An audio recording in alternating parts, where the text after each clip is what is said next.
program of self-government, adopted from Dr. Sun Yat-sen's book, Principles of Democracy, was instituted on Taiwan in 1950. Local magistrates, councilmen, and assemblymen are elected every 2 years. Here, in this impressive building in Taipei, are headquartered both the provincial government of Taiwan and the central government of the Republic of China. Taipei, the capital and largest city of Taiwan, was founded by the Manchus, who, in approved Chinese fashion of the times, promptly built a wall around it. During Japan's 50 years of rule, however, the wall was largely destroyed, and only the south gate now stands as a memento of days long past. At the center of town, broad, tree-shaded avenues with multiple traffic lanes reflect Western influence, in stark contrast to the narrow, winding, cobblestone streets of ancient China.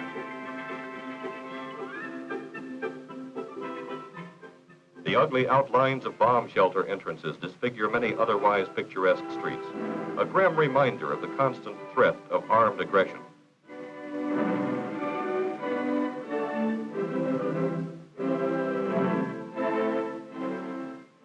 Motion pictures from the United States, Japan, and Hong Kong are shown throughout the island in more than 500 theaters. On the site of an abandoned Shinto shrine in Taipei stands the Grand Hotel, built by the Taiwan provincial government. Brilliantly lacquered columns and many-tiered pagoda-style roofs, reminiscent of Peking's Forbidden City, surround the Golden Dragon Wing. Here, the visiting dignitary or diplomat may enjoy all the comforts of home, wherever his home might be, including a gourmet's choice of fine Oriental and Western foods. Kipling once wrote, "Never the twain shall meet." But here on Taiwan, the traditions and customs of West and East blend into a harmonious and tranquil way of life.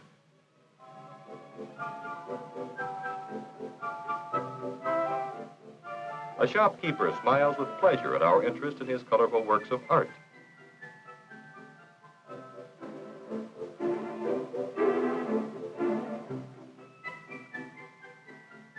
An open-air restaurant.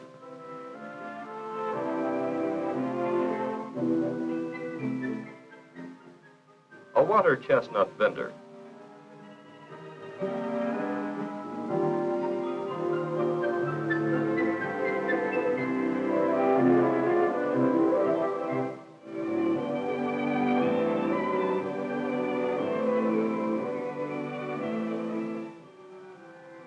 All lend the atmosphere and enchantment of ancient China.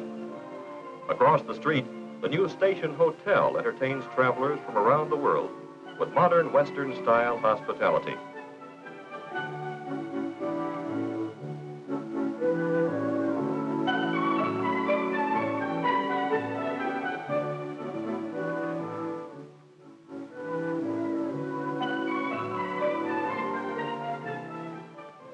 On a teeming side street, a candy man shapes a sweetened almond paste into picturesque little birds and animals.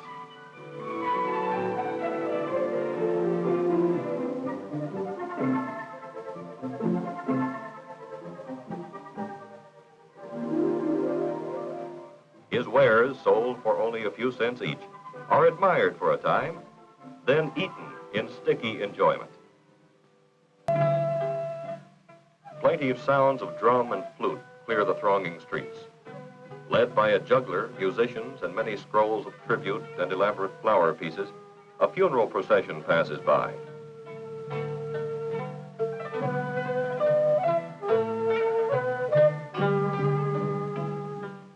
Many of the mourners are professionals, hired for the occasion, and have no connection or relationship with the deceased. Others, of course, are sincerely bereaved.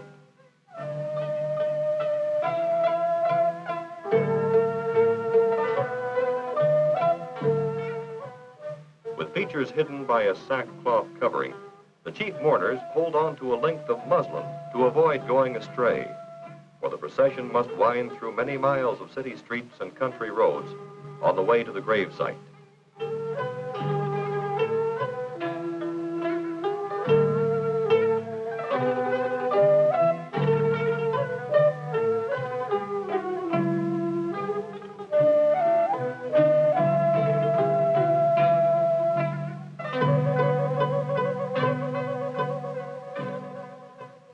coffin is heavy and cumbersome, and its 32 carriers signify to onlookers that the honored deceased was a person of great wealth and influence.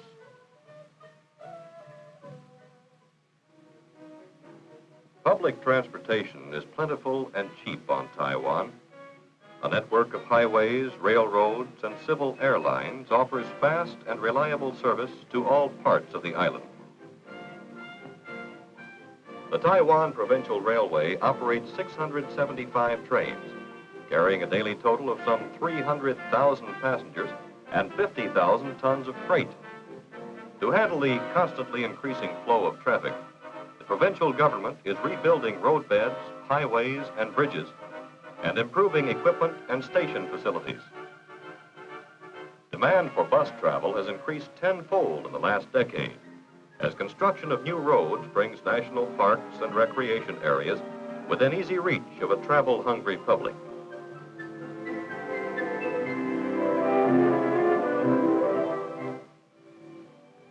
The spring and autumn pagodas in southern Taiwan are a favorite for outdoor parties and picnics, and are easily accessible by a short bus ride from Kaohsiung.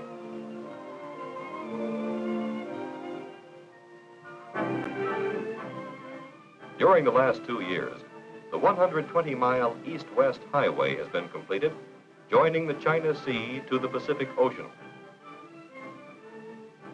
This sky-high roadway crosses the towering 10,000-foot passes of the Central Mountain Range and winds its snaky trail through Taroko Gorge, comparable in scenic splendor to California's Yosemite.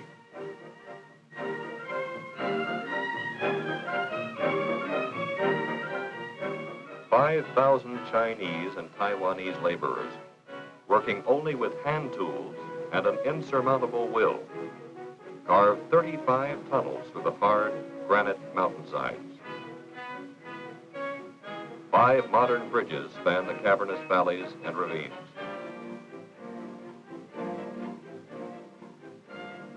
Millions of dollars in natural resources, formerly inaccessible, are now within reach. New and untapped industrial power from the Great Lakes of the region. The hardwood forests and rich grazing areas of the highlands. The fertile black soil of the lowlands, waiting only for the farmer's plow. The door is open. The sacrifices have been made. Work for Taiwan, though you dream of the mainland, was the slogan of those who built the road, and are the words inscribed on the monument in memory of the men who gave their lives to make this dream a reality. The 20th century is the beginning of many things, not only of atoms and space travel, but more important, of a worldwide renaissance in the field of human relations. Here on this island, Americans have the opportunity and the privilege to participate in the most noble of all mankind's endeavors, to provide leadership and assistance to a young nation struggling toward self-sufficiency in a free world. For today, Taiwan is again on the way to becoming China, but a China with a difference. The people of the island are united in a common resolve that they will not rest until they have fulfilled their destiny, the restoration of human dignity and the establishment of their rightful place in the world's family of free nations.